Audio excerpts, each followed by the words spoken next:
నా మీద కంప్లైంట్ నీకేమన్నా ఏం చేశాను? నేనేం చేశాను? నా మీద ప్రెస్ మీట్ పెట్టి అంత వెళ్ళటానికి నేనేం చేశానండి? మీరు చేసినోటి అవన్నీ చెప్పాను నేను. ఏం చేశావు? ఏం చేశాను? ఏం చేసి నాకేం అన్యాయం చేశారా? ఇల్లు ఇస్తానని మోసం చేయలేదా నన్ను?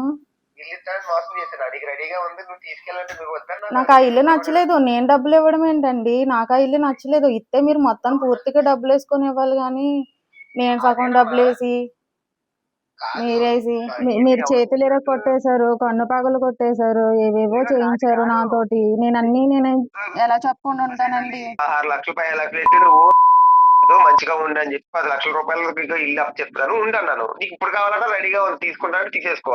నాకేం వద్దండి. ఏ నువ్వు పిట్ట మైండ్ లో పెట్టేసుకుని ఇప్పుడు నన్ను ఏముంటది? నువ్వు వీడియోలకి అల్లరి చేసుకోవటం వల్ల నేను అంత అల్లరైతే ఓ వారం రోజులు చూస్తారు, లేదా నెల చూస్తారు. దానివల్ల లేదు, నీ లైఫ్ నీ జీవితం పోతుంది. నేనేం వ్యాపారం చేశానండి? మీ దగ్గరికి అమ్మాయిలను తీసుకొచ్చాను, అది వ్యాపారం అయిపోద్దా? నీకు డబ్బు అవతల వాళ్ళు ఎంత ఇచ్చారు? కావాలి మొన్న 10,000 అడిగితే ఇచ్చారా? నాకు ఇవ్వాల్సిన అవసరం ఏంటి? నేను ఎందుకు ఇస్తాను? ఎవడొకటి దగ్గరికి వెళ్తావు కదా వెళ్ళు అన్నారు. మీరు దేని తీసుకురమ్మంటే దాన్ని తీసుకొచ్చాను. నేను తీసుకొచ్చాను. మీరు ఆ డబ్బులు ఇచ్చారు వాళ్ళకి, నేనే కదా ఇచ్చాను.